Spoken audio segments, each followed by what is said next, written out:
Just checking a few pages and stuff. Yeah, we're live on Society. Got Society up. Yep. Hey! We're live. Look at this.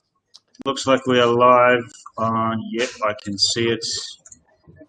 I can see it, and I do believe it.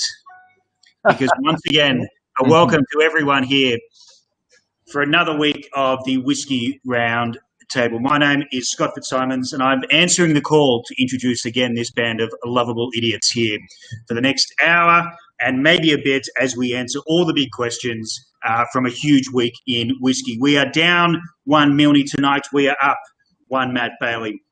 And we get John Jarvis live from the Hobart Whiskey set up down there in Tasmania.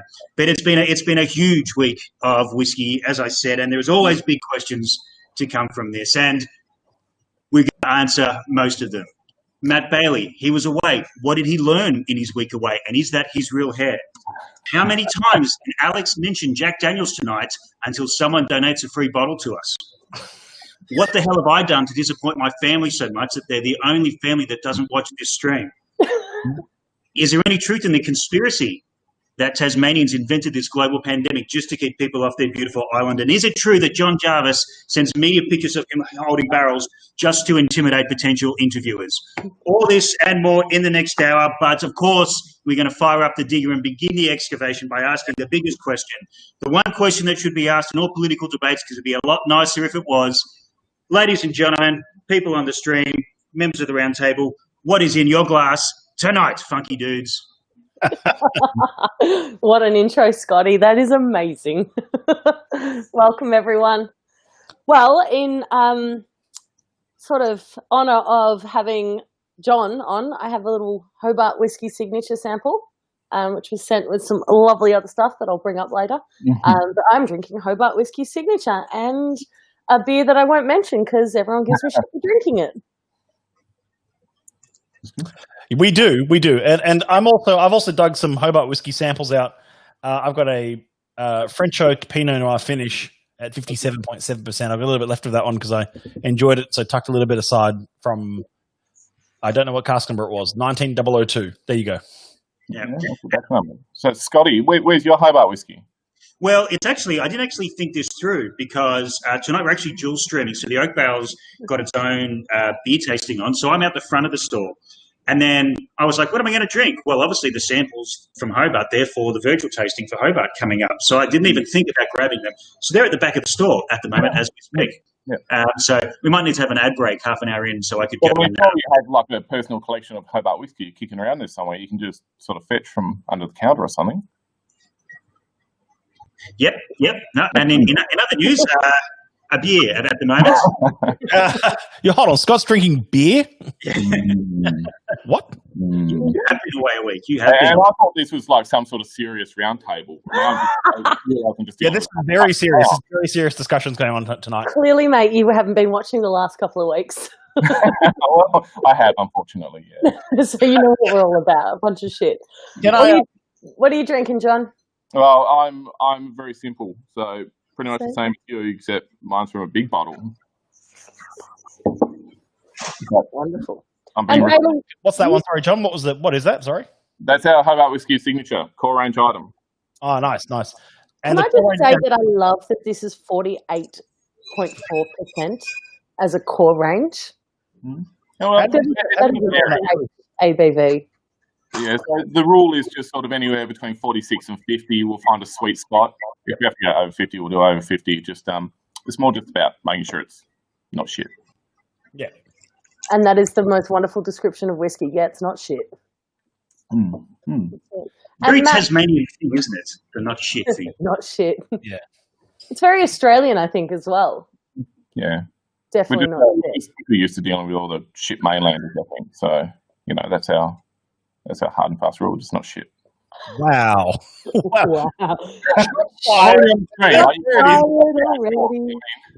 I mean, you can say anything you want on Roundtable, but if you're going to fire those shots across the crowd, then you're going to get some flack for that one. I think there's a few more of us over here as well. John, I want to actually I'm just going to share my screen for a moment. And I wanted to show you what where my introduction to to your Hobart Whiskey came from was actually through these two legends here. I don't know if you can see that. Can you see that? Nope. I can't. Well, I hope that's working for the stream anyway. I don't know how that's supposed to work. You see that little button that's got share screen on it? Yeah, if I click that, it says stop screen sharing. There's a little go button on it as well, I'm pretty sure. What, sorry?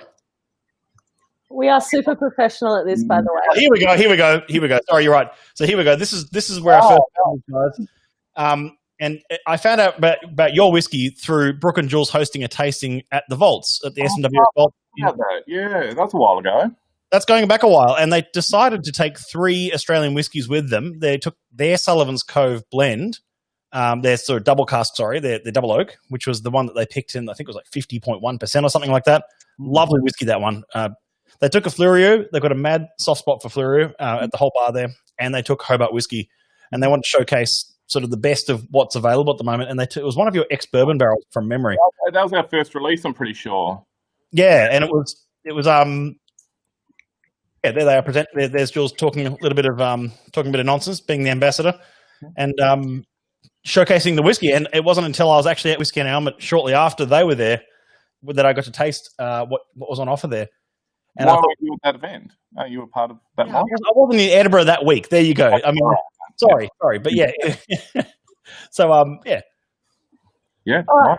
So should we start with John? Who are you? What distillery you work at? What do you do? How'd you get into it? Shit. Give us the story. And also, just to add to Alex, on a level of 1 to 10, how hungover are you? That's not relevant. You're not getting away with it that quickly. All right, so I've forgotten the question. Who am I? So I'm John. I work at Hobart Whiskey, or Devil's Distillery, our physical premises called Devil's Distillery. That's what our license is, but we have brand Hobart Whiskey. I feel I've got a shocking memory. Somebody described recently how I just sort of, I think it was Zach McCarty, how I just sort of stupidly fell into this role in the whiskey industry. And that's pretty much what happened. I don't know why I'm here. I don't really know what I do. I just do things. I basically work for Rocky. The director is probably kicking around in chat somewhere, across a few of his businesses, doing businessy things. 90% of my time's at the distillery, and the other 90% of my time is just managing all these other things he's got going on. Full props to Ben, our distiller here. He does all the operations, he does all the heavy lifting, and I just hang out here when it's dark and there's no one else here and pull samples and taste whiskey and talk shit. Really? Hell yeah. Sort of ambassador role plus ambassador role plus creator plus owner role sort of thing. Yeah, pretty much just sort of, we're small. It's basically just myself and Ben. My wife works with us part-time, doing all packing orders, that sort of stuff. And we just do what we've got to do to make whiskey. It's just pretty straightforward. We need to do an event, we do an event. Need to write some tasting notes. So I put on my marketing hat. And, my background is marketing as well. So I worked in, graphic design, turn marketer, turn business. And you know how you just sort of do things and find things, and here I am. I met Rocky one day on a completely different project, and he was like, I'm going to start a distillery. Do you want to see the site? I'm like, fuck yeah, I want to see the site. It's a distillery. I had no idea what I was going to do or what I was doing or anything, but here I am. And have you always been into whiskey? Oh, fuck no. No, not at all. No. I was, growing up, so what am I now? I think I'm 35, so I went through a big patch where, it's all goon bags and VB. And then you go towards the Tuies when you're going to get a little bit more premium, the hard ice, and then die-hard beer drinker. Crown Lager? Can you get a bit fancy? On a special occasion, yeah, like a milestone birthday. Smirnoff Blacks, now we're talking. Bogue's Draft was always the pinnacle. Oh, well, Bogue's, but see, I'm from Hobart, so I should drink Cascade, but I used to drink Bogue's. Not the premium, the Bogue's Draft. Yeah. That was a very good tasting beer. Northerners, and they were from, they were Bogue's people. So, and then, quickly learnt about whiskey when the opportunity arose to, and it sort of just gets easier. A big part of my learning is just literally going and talking to people and drinking whiskey, and here I am, just whiskey stuff. Whiskey Roundtable, like Yeah, yeah. Yeah. I think you can change the names and a few of the locations on that CV, and it applies to more than one person in this roundtable tonight. But you're right about falling into it. I mean, as you started with saying, it's something that you just, it's, I think in all of our cases, it's something, it's a passion that we sort of followed down the rabbit hole with and went with. Yeah. I mean, look, to me, the people make the whiskey industry, and believe it or not, I'm pretty introverted and, not a big people person, but when you find people like the whiskey industry, people that you like and you want to spend time with them, it's just easy to fall into that position, into that industry. I'm pretty sure I wouldn't be doing this with something boring. I can't think of anything. I've got nothing, but, people make it easy. All right. And how long's Hobart Whiskey been around? All right. So we started setting up in 2014, got licensed in 2014, started distilling in 2015, and did our first release in August 2018. So what's that, like 6 years? 6 years, 6 years-ish. I guess we were sort of one of the first dozen Tasmanian distilleries. And now I think they're up to, 50-something. But we did fly under the radar for quite a while. Rocky loves the distillery, just wanted to concentrate on putting down good new make spirit, just put down whiskey and see what happens. We learned, we just concentrated. We didn't, early days, we didn't sell private casks, we didn't sell new make, and we still don't sell new make. We just concentrate on trying to make the best product we can. And that's what we did for a long time before anybody even knew us. I think when we did our first release, Cam Brett from Spring Bay rang me up. He's like, "John, mate, I didn't know you were making whiskey." And I'm like, "Well, we are. Here it is. Getting ready to go." I probably screwed up the launch of our first release because nobody really knew what the fuck we were doing. But, it's just, if I had to launch another whiskey brand, then I'd know what I was doing. But, it's just a part of the journey, and that's what makes it fun. And I feel like that was almost like it sort of just appeared. There wasn't any. I remember ever being some sort of like, the lead up to or the launch of. It was all sort of like, bam, there it is, or so, anything like that. It was just sort of like it's appeared as part of the landscape of Tasmanian whiskies or of Australian whiskies, which is not a good or a bad thing. It's just what it is. It's like, I think it's probably a bad thing. So I remember one of my first encounters was with Alex, and I emailed her. I was like, "We're doing our first release whiskey with Hobart Whiskey." She's like, "How do you get my email?" I'm like, "Ooh, okay." That Alex, that one there. Yeah, that sounds like Alex. Yeah, that sounds about right. Please never email me again. Cheers. And signed Alex. Your email address is on the Speakeasy website. Like, it's right there as an email. So you must get a fuckload of spam. Oh, fuck. Matt, can you just put her phone number up on the screen there, please, just quickly? Yeah, sure. Hang on, did you Facebook me? Years, so. Did you Facebook me? Is that what it was? No, it's an email. I can forward it to you after this if you want to read it. Oh, son of a bitch. But it's an interesting sort of concept because I'm actually torn between what's better, because almost like, there can be so much anticipation and then there's a pressure to put things out. I like the idea of someone releasing whiskey on their terms and without that pressure. And I think some of the best releases, like Spring Bay was one of the ones I stumbled across them, we're talking about Spring Bay, stumbled across them in Tasmania, and they already had whiskey. I was like, oh, okay, this has moved a little bit quicker than I thought it was going to move. So I actually quite like that element rather than, obviously, like, the backwards one from last week is a very different way of going about it. But when, in Tasmania, there's such a, ugly perception about it, the words Tasmanian and single malt and whiskey appearing on a bottle. I kind of like the idea coming up with 24/7 emails. She will respond. He hasn't even seen that yet. That's okay. Oh, fuck off. I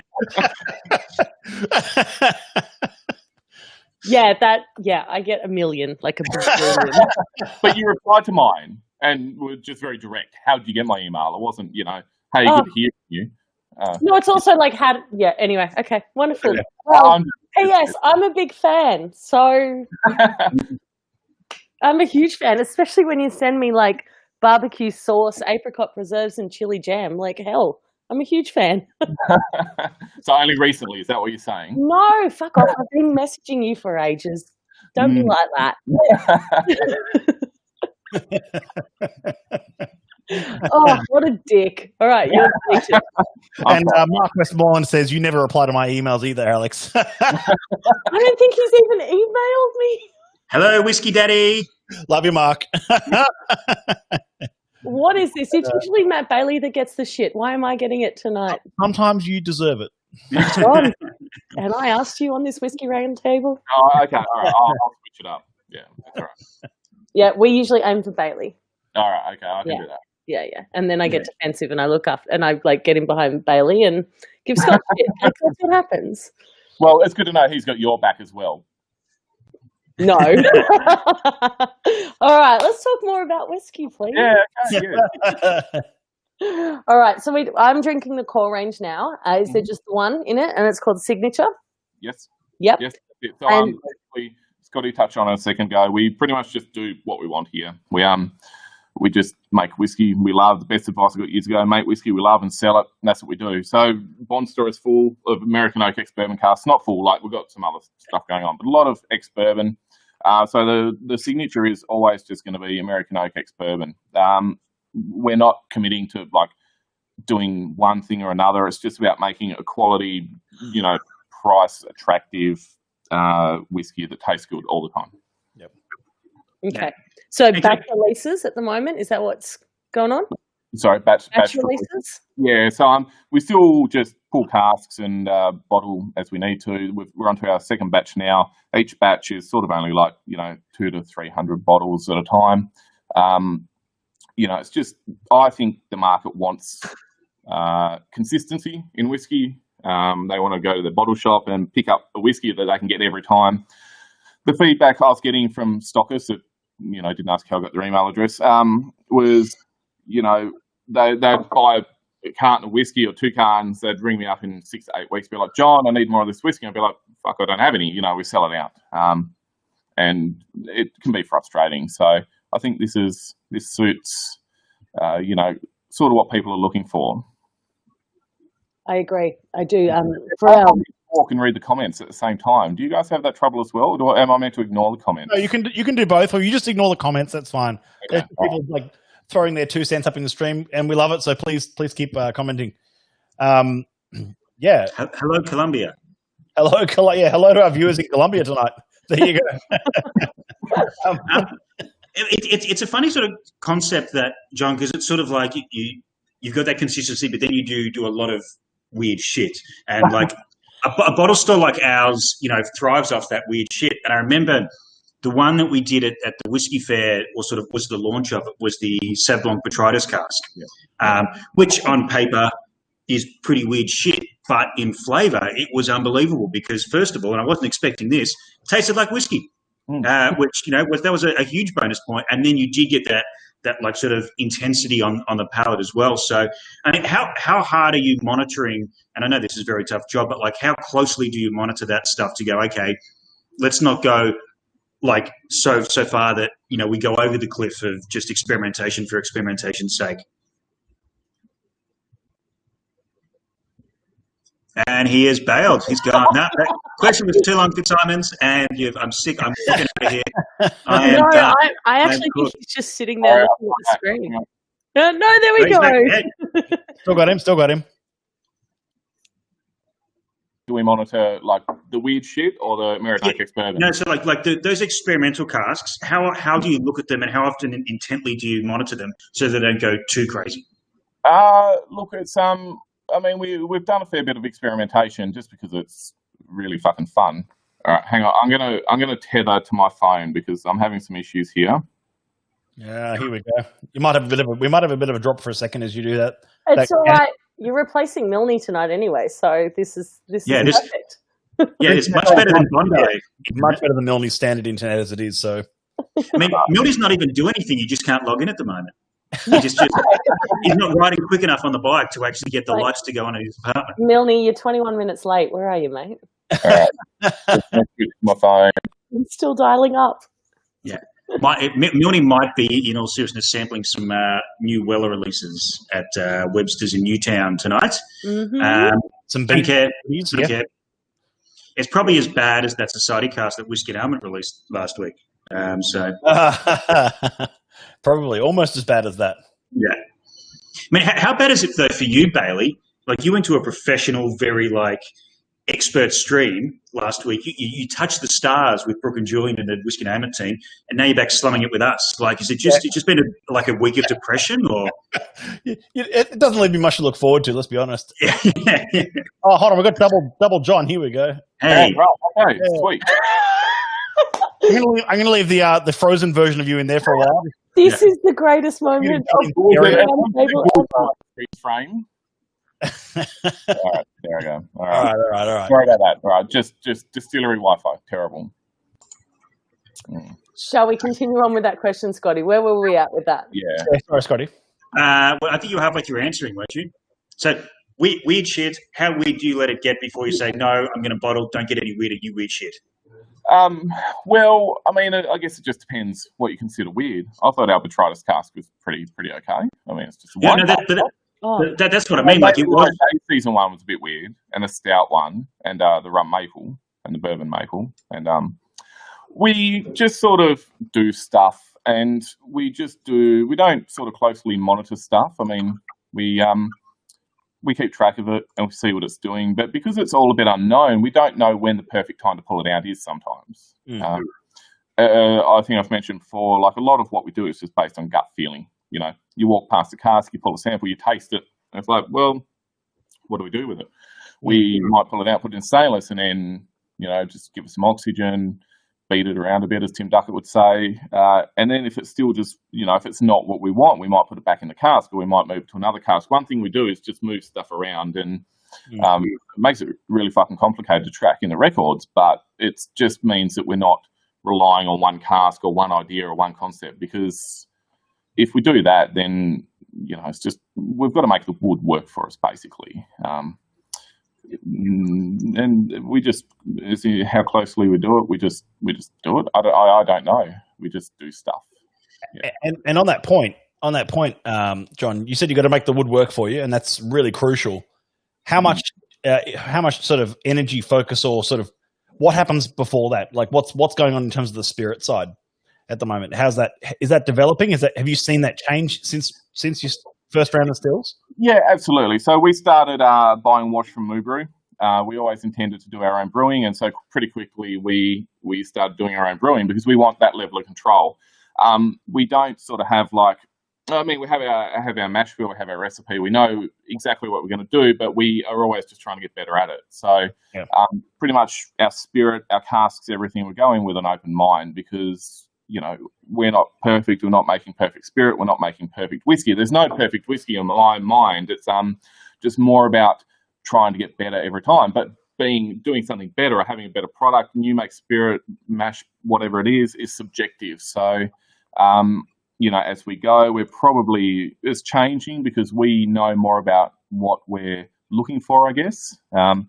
It's hard. People sort of come to me and like, what's your distillery thing? What are you doing? And it used to be this really clean, light new make spirit. And I think we're still going for that. But now we're just trying to get a little bit more oils in it because that's what we want. And it's not necessarily better or worse than what we were doing. It's just that, you know, again, gut feeling and just seeing what we want and learning. If we have an open mind, I feel like that's the only way we can get better at making whiskey. Can I ask you a question? You touched briefly there on the barrels and moving things around and rotating through. I can see behind you some rows of barrels. Is this all the warehousing for Hobart? And can you just explain, like that one over your shoulder there? What's different? What different is that barrel doing to, say, one that's sitting at the bottom of the racks halfway down the warehouse? Oh, I've got no fucking idea. I mean, we've lost casks that have been up in the top of the racks. They get quite warm. I mean, it's one of those things where it's really hard to know what a cask is going to do until you pull a sample. And then if you're going to closely monitor it and pull another sample in 2 weeks or 4 weeks or whatever it may be, and you can sort of track the changes. But, you know, people talk about Hobart weather a lot, and Australian weather in general, I guess, where we can lose casks. I think we had our first single cask potential. Me and Ben decided up in the top rack, ex-bourbon, 80-litre Hill Rock Distillery cask. We tried it on a Thursday, Friday, and like, this is it. This is our first single cask we're going to do. I pulled a little 100ml sample, took it home, tried it, drank all of it because I loved it. Come back next week to pull it down from the rack, and it was gone. It had changed. So, look, Was that because the cask was at the top of the rack and it was warm and it was summer days? We don't know. It could have just been maybe we just had too many when we first assessed it, or maybe it just wasn't what we were looking for the second time. Generally, we will pull casks out, put them in stainless, just see how they react to being out of wood. Because sometimes they're good one day, but not the next. It's not that they've changed necessarily, it's just that our opinion of it has changed. And I've completely forgotten your question. I just started talking about that was good. No, but I 100% agree. Like we've had a few drams together, and it's been a great time. And I've had the same thing with Matt Bailey, and it's been an awful bloody time. So I think like, the environment that you're in plays a big role in how you perceive whiskey. Yeah, absolutely. I find whiskey is very much a mood thing. There's certain people that make whiskey taste better, and then there's people that you just you want to drink your shitty whiskey with because you're not going to appreciate it anyway. Two things. One, my mum says that you need to do a swig of a bottle because you swore on the live stream. And two, in regards to like situations make whiskey taste better. I got asked the other day because everyone knows I have an aversion to pants when I'm at home. Does whiskey taste better without your pants on? And the answer is probably yes. 100%. Yeah. So it's about a mood and a time and a place, I think. That's right. Absolutely. It's a people thing. Yeah, absolutely. There's some great questions coming through on the stream that I want to get. Let's do some of them. We'll keep. You addressed a couple of them there. Thank you, Vicky. That was a fantastic question. There are some great questions coming through and comments coming through. There's one that I want to ask you, John, just before we get into those. Right. Just about on a live stream that I did with Tim and Louis Duckett a while back. They said one of the challenges facing Tasmanian whiskey at the moment is just the sheer volume of, especially of new distilleries. And we've seen a lot of that, especially even since 2014. And that growth, and he said something like 70, looking down the barrel at 70 operating whiskey distilleries in Tasmania, which is an absurd amount, especially when you only have to rewind, 10 years, and you're looking at 5 or 6. Yeah. And it's grown by tenfold since then. So what challenges do you see overall then in regards to Hobart Whiskey? But I mean, you've scored yourself an awesome name there, scoring the Hobart Whiskey trademark, and you know that, and we've talked about it before. But apart from brand, I mean, in terms of just supply and challenges and oak and stuff, what challenges do you see overall for that? Yeah, look, I think obviously there'll be a lot more Tasmanian whiskey on the market. I'm a part of the Tasmanian Whiskey Association. It's something everyone's aware of. There can't be new people opening distilleries, and I still talk to people that come to me and they're like, "Oh, I want to invest my super fund in opening a distillery." I'm like, "You're absolutely fucking crazy. Why would you do that? Like, if you really want to get into the whiskey industry, there's other routes to go down where you can make a product that you love and can be proud of without opening a distillery."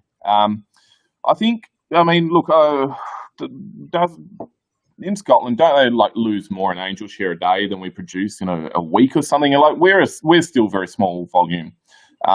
I think the only thing that could hold us back is if we, especially in Tasmania, it costs us a shitload to get product to Australia, let alone globally. So I think what we'll need to do, and there's whispers of it now, and it's something I'm looking at doing, is, just trying to reach a global market together. Like, none of us are going to be able to fill up a 20-foot container. Well, not none of us.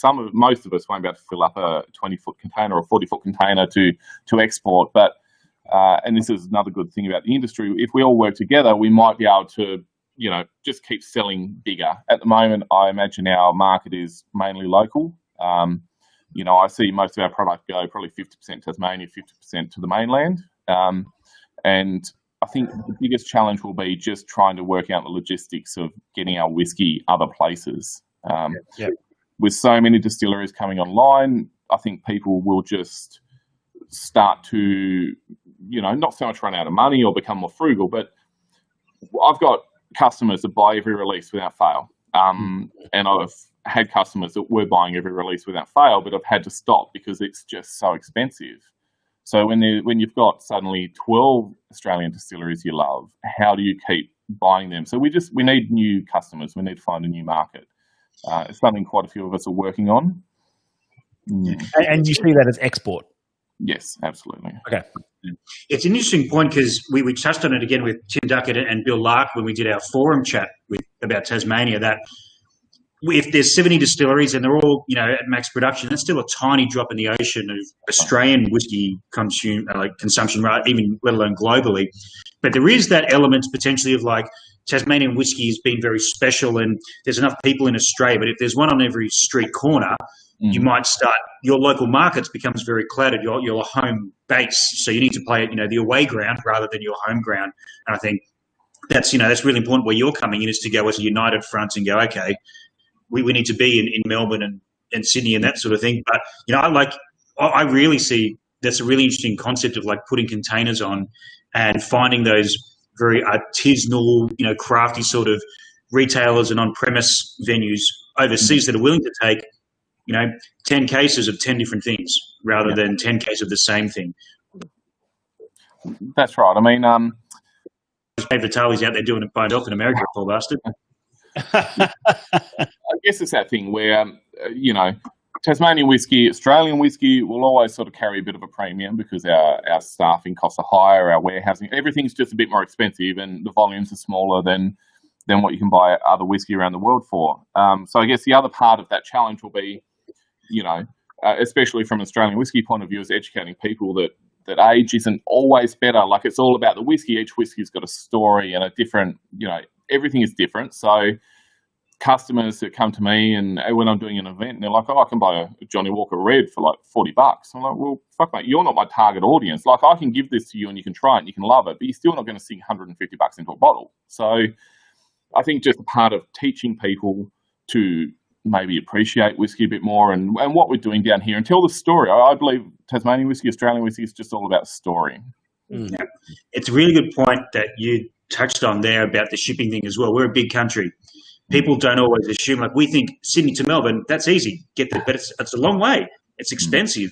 And I think often people from a consumer, don't always understand there's no such thing as free shipping. If John Jarvis offers me free shipping on a couple of cases of Hobart, I'm paying for that or he's paying for it somewhere else. There's no shipping company in the world that offers free shipping. So I think that's really important as well when people, particularly overseas, it's like, yeah, you want to get to Melbourne? Yeah, get on a plane. Like, it takes the same time to drive something from London to Southampton in a truck. So like that's a really big thing that I think we forget locally because we're so used to it. And we just assume, yeah, fine, yeah, we fly to Melbourne and fly back in a day. Yeah. Great comment from Georgia there saying, I think the intention behind the signature whiskey is a great idea, a more or less consistent release at an accessible price. And it's fucking delicious. It's very delicious, yeah. Like the ABV, like I'm just obsessed that we've got a core whiskey at 48.4%. That's like my jam. Yeah, look, one thing we decided early days with Hobart Whiskey was we didn't want to be locked to a certain ABV. Just the smallest of changes in ABV can change a whiskey dramatically. So, look, we're quite fortunate that we probably don't have the pressure to get whiskey out the door that some other distilleries do. And I guess that's just made it that we can make sure we're happy with it entirely and just do what we want to do.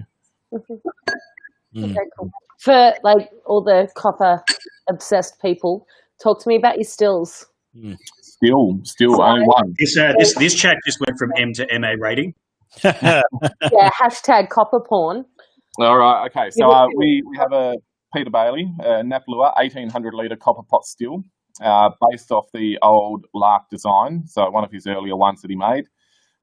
We pretty much just use that exclusively for our single malt. We do our wash runs in that, and we do our spirit runs in that.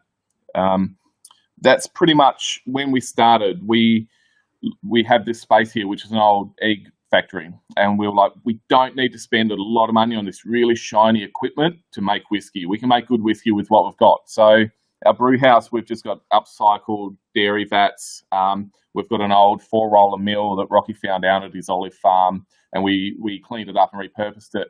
It's only recently that we have gotten a couple of fermenters from another distillery, because until then we were fermenting in just a tank we had and IBCs. And I sort of feel like that's been a part of our story where we've just learned to use what we've got because we hate waste.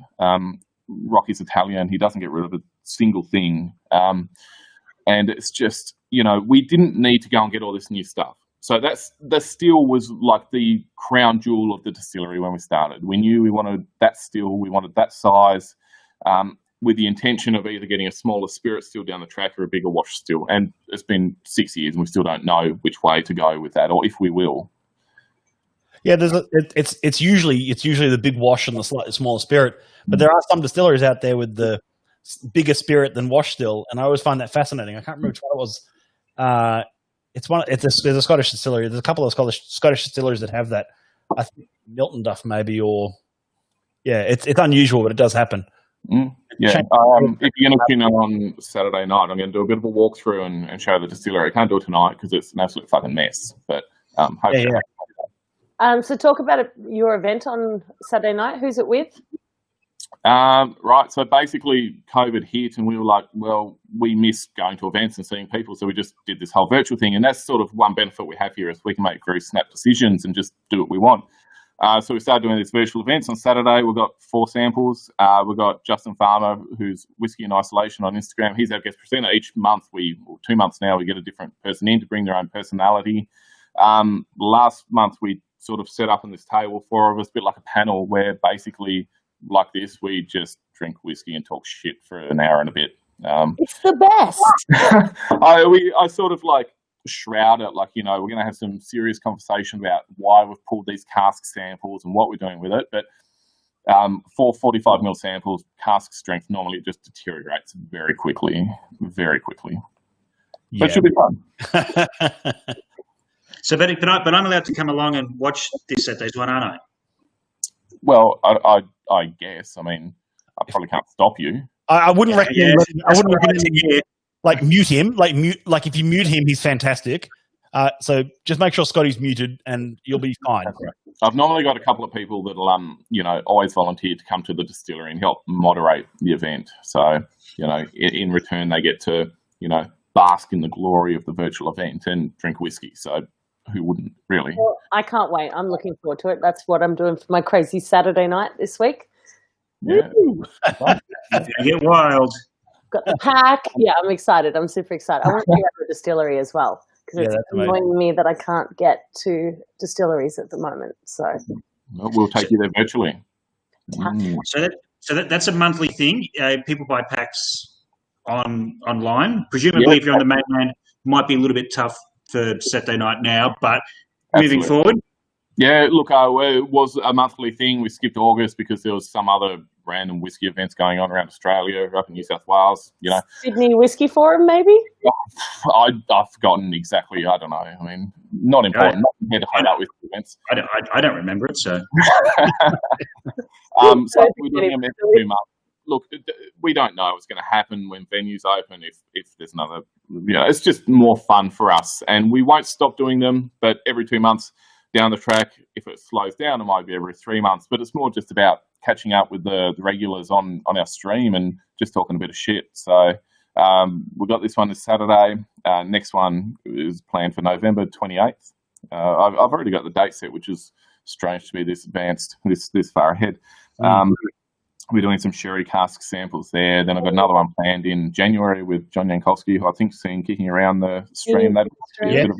He's in here.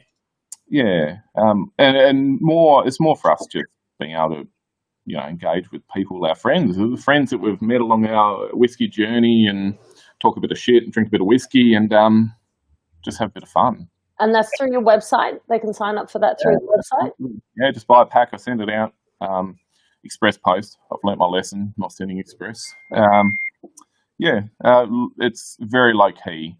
I've had a few people, message me and be like, "Oh, but I'm such a whiskey novice. I'm not going to fit in." And it's like, mate, we get on Zoom, talk if you want to talk, don't talk. Like, it's very cruisy. Just it deteriorates very quickly, and it's just more about fun and insults. Normally, much like this, we just hurl insults at one another and try and get a rise out of everyone. So, yeah, sounds like my sort of Saturday night.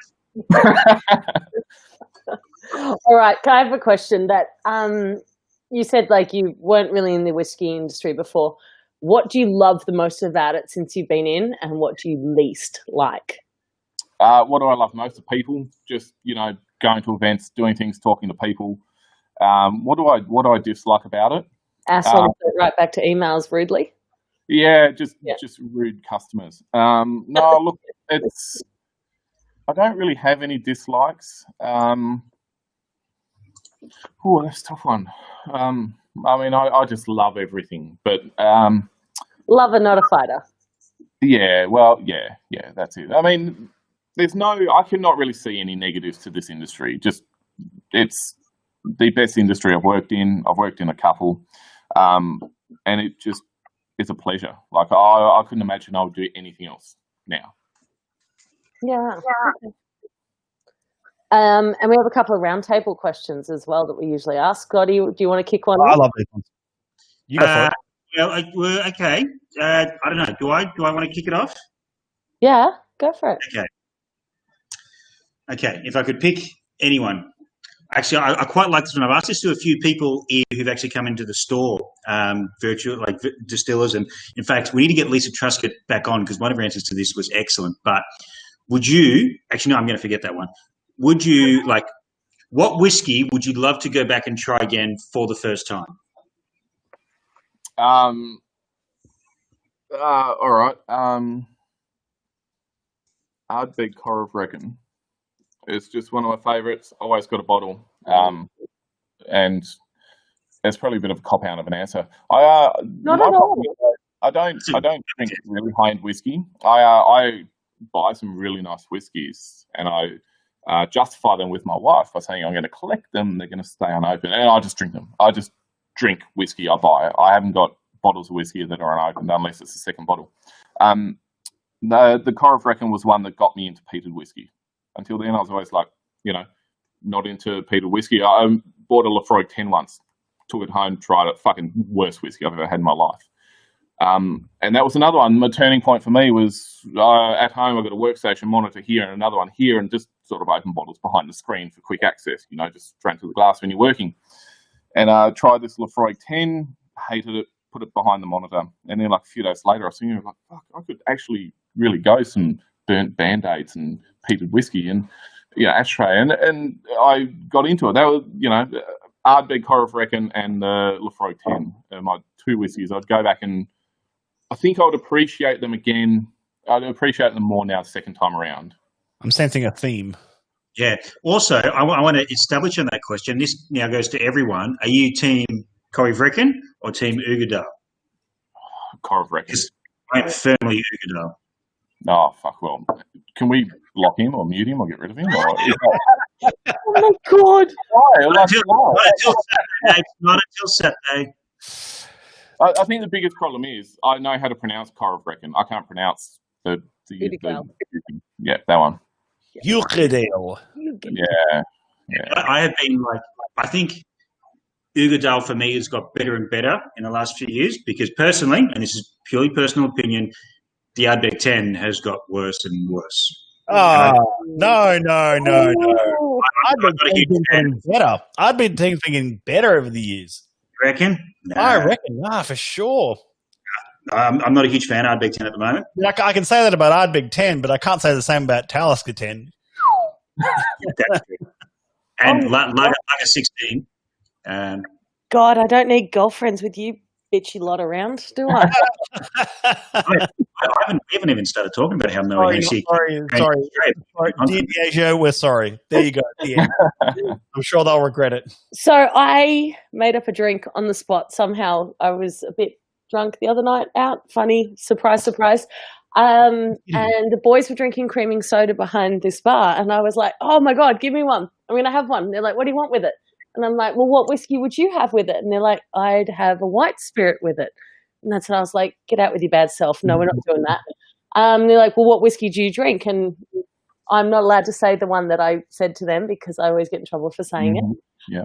And then I was looking across the bar and I'm like, it's going to be like a smoky cokey. Screw it. I'll have Lefroy 10 with creaming soda. And holy shit, it was amazing. It sounds terrible, but I really want to try it because I love the whole bar thought I was batshit crazy. They thought I was crazy, and then they all tried it, and they're like, okay, wow, that works. So I named it after myself. Did they assume you were batshit before you ordered the drink, or? Fuck off, Scotty. It was wide open. It was wide of a length and just hammered to the covers. Yeah, do you know, it just wasn't one of your most impressive, though. You can do better. That's a compliment for me. Like, that's pretty good. Well, I think I might warm up on Saturday with what? Sorry, what did you say it was called? I didn't say what I called it. Well, the question is, what color was the creaming soda? Are we talking brown creaming soda or no Kirk's creaming soda, like pink? Pink creaming soda. Right, got it. I called it the Lady Dallenberg because I was pissed. I was drunk. I was like, "That's called the Lady Dallenberg now." So, other whiskey roundtable. Whiskey roundtable question: would you only drink whiskey for the rest of your life, or give up all other spirits, or only drink all other spirits and give up whiskey? Oh, just drink whiskey forever. I really don't drink a lot of other spirits. I'm not a big gin drinker. Don't drink a lot of rum. Yeah. That is actually the correct answer. That's the correct answer. It's not even really a question. I don't know why it's, considered. No, there should definitely be some more torture in that. Like, you're giving up mezcal, you're giving up Armagnac, you were giving up, a lot of other great, even if you want to put gin and other stuff aside, you're putting up some great experiences. Says the person that's giving up whiskey. Yeah. I mean, 99% of what I drink is whiskey now. So I'm going to give that up and it'll open up my mind to all these other great spirits. But then what am I fucking going to do for a job as well? So you're giving up goon bags, in other words? Yeah, I've not had a goon bag for a long time. Yeah. I don't believe you. And Bree Atwood wants to change her answer now. Oh, wow. I changed my answer to this one. I would drink whiskey only because I realized afterwards that I can still drink champagne. So what's happened there? She's ranking champagne above tequila, which was the determining factor last week, if I remember correctly. That was. But I'm not saying it's the right answer or the wrong answer. What I'm saying is it should have taken a lot more torture on your soul than just an immediate, fuck everything else. I'm surrounded by whiskey. There's no gin in the distillery. It's not hard here. You're surrounded by all these other spirits and stuff there, and it's 100%. I think he's got a Midori on the shelf behind him.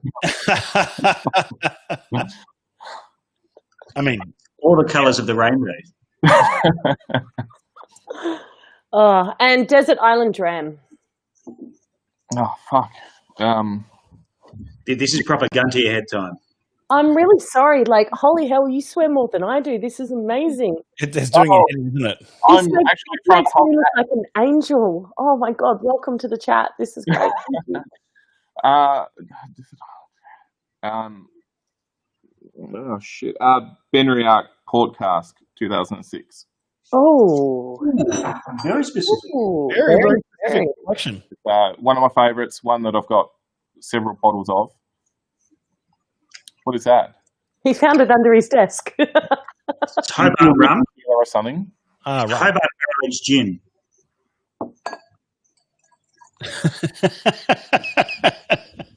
If you believe that, you'll believe anything, John. Come on. No, I didn't know that this still existed. This is part of the glory of sometimes just looking in cupboards at the oak barrel. I found the very last of that Sauvignon Blanc Botrytis cask that I loved last year. Well, I didn't bottle that in small bottles, so I think that must have just been like a little exclusive for you for some reason. I only did that in 500s, yeah. Yeah, I don't remember. Cool. I'm going to finish it tonight. But, because what we're saying, there's a lot of cask experimentation, and when Robbie was on 2 weeks ago, we had a lot of chat about that. It was excellent. But, tastes like fucking whiskey. Some of these ones, they don't taste like fucking whiskey, and that's really important. So... Yeah, we're pretty notorious at putting out whiskies higher in ABV as well. Our signature at 48 point something is our lowest ABV whiskey we've done. This is 54.8. This one. Yeah, which I thought was quite tame for a whiskey release as well. I think it was bang on for what it needed to be. In the balance. And so, a question, just going back to that concept you said, you're not looking yourselves into a strength. Is that cask strength, or is that your drinking strength going, we think this is the best position it needs to be in? Always our drinking strength. I guess I know one person in particular that gets really upset about cask strength versus natural cask strength. His name's Andrew Milne. He's away tonight. I know someone else as well who's in the stream. But, if we pull out a whiskey and it is natural cask strength of 59 and it drinks better at 58.7, we'll cut it. Like, there's no rule for us. It's just whatever we want to drink that whiskey at. We don't tell people to drink it at what we put it down at. People can add water if they like. They can add ice. They can do whatever they like with the whiskey they bought to make them enjoy it, because whiskey is meant to be enjoyable. So we make it. It is, Mark. Yes. Put that on. There we go. If a few drops of water helps a whiskey, then so be it. Much like if we have a cask that's a peated cask and we put in, 10% of it, 5% of it, 1% of it, whatever it may be, and it enhances that whiskey by our standard and what we're doing, then so be it. That's what we're going to do. Very cool. Yeah. Wouldn't be a member of the Scotch Malt Whisky Society, would it be? Old whiskey is my jam. Maybe. Heard a rumour. Read it on the internet, so it must be true. He's the president of our local Scotch Malt Whisky Society club. I don't think we actually nominated him as president. I think he just decided. Yes, the Hobart Whiskey. Yeah. Hey, and because I'm so in love with these. Where do people get these? On our website. On the website. So these are all available on the website. We have a distributor for them, but they don't tell me where they put them. So I just tell people to go to our website. Have you tried them yet? You haven't even opened them, though. I have. I've had the chili jam and I had the apricot preserve. This is going on some sort of smoke up this weekend or something. Yeah, good. So, are they whiskey? Because obviously my pack didn't come with anything like that. So, I'm not bitter at all. Whatever. Picking favourites, cool. Don't worry about it. Well, you were a bit of an afterthought, sorry. Yeah, 100%. Like, that's understood. That's my place in life. You don't get back to me on emails either, so... Yeah, and that's the bit. But see, at least I don't insult you. I just don't reply. So, you pick your favourites there. But, like, are they whiskey-infused sauces and jams and things? Or they like, are made with whiskey. They're made with Hobart Whiskey. Yeah, okay. And do you make them in-house, or do you got a local mod you work with? Party that makes that. One thing I didn't want to do is get into actually making food products here, because that just sounds so tedious. And yes, that is chili jam, Mum. Like, yeah. Yeah. Does are you familiar with it, John Lowe? Seems to have all the links. Good on you.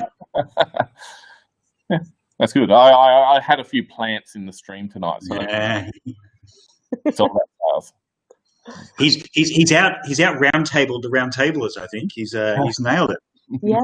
Yeah. Well, definitely threw some good pot shots tonight, didn't you?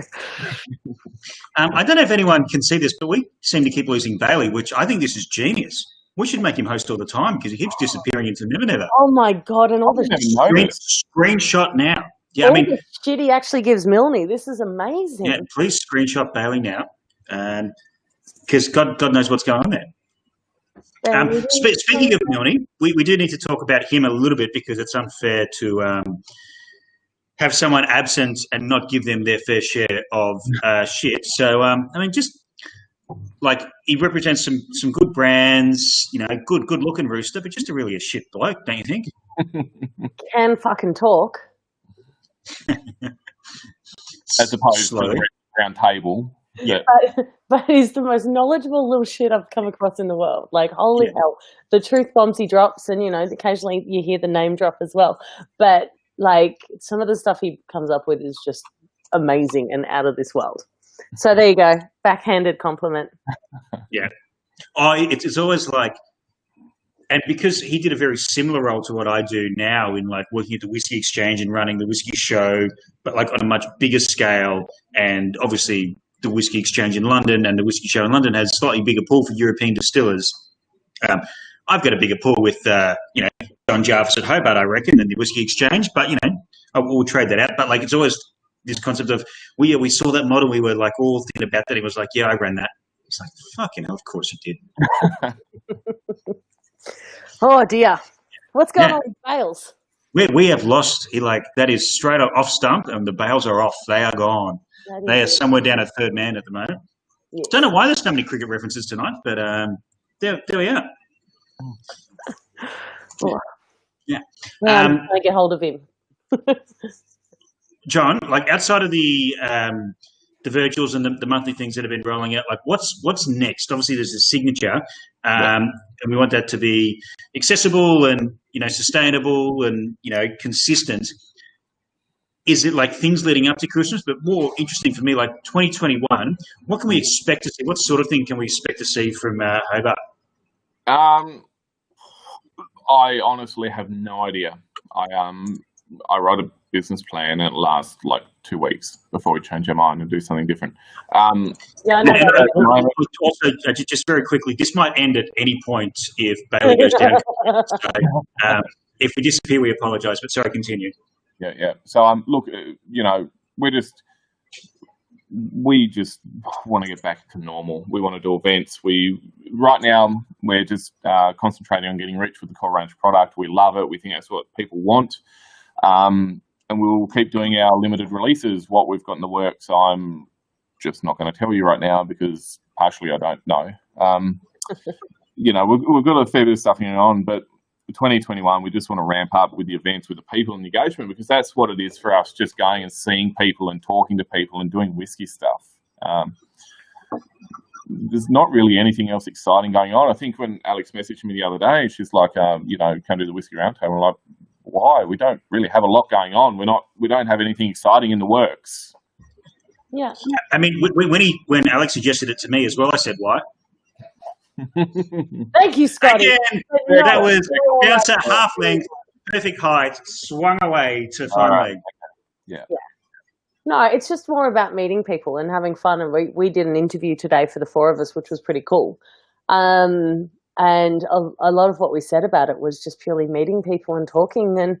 And when we're talking about our brands so much or our businesses, it just becomes that automatic switch. Whereas if we're talking to people like this, you actually get to learn more about the person, and that is where a lot of that favorability comes into it and that honesty. And that's where you also connect with brands, is when people are just cool and happy, just chatting along. Yeah, I'm loving Bailey on the group chat is like, I can't get back in. This is ruined. So this is great. I don't know. This could end at any second. It might be already over. I don't know what's going on here. But also, like, just on that concept, I'm not like, Whiskey Roundtable is not the place to launch a product. Fuck no. No, this is the time just to have a chat and, like, just be friends, and maybe you meet people you didn't know and people that maybe watch the Roundtable are not familiar with you, and, you know, you get to know new people and that sort of stuff. You know, when you've got a product to launch, do it properly. Don't slum it with us. You know? And I think that, you know, that's why this is fun and that's why it works.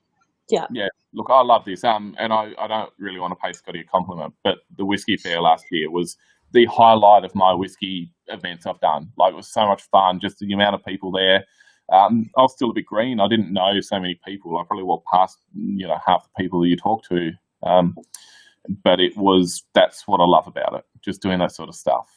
And that's, you know, with the forum, as you sort of like tried to allude to without mentioning its name, thank you for that, by the way, earlier before, was like, how do you recreate that? And I think this sort of thing is the most obvious. What is the best part of Whiskey Fair? It's not like, there's some great whiskies, there's some, you know, great prices, all that sort of stuff. But the best part about Whiskey Fair is walking around the room, and it takes you an hour to walk around the room because you're saying g'day to everyone. Hey, have you met old mate? Have you met, you know, this person? Blah blah blah. People, oh mate, I haven't seen you in ages. All that sort of stuff. And I think that's what brings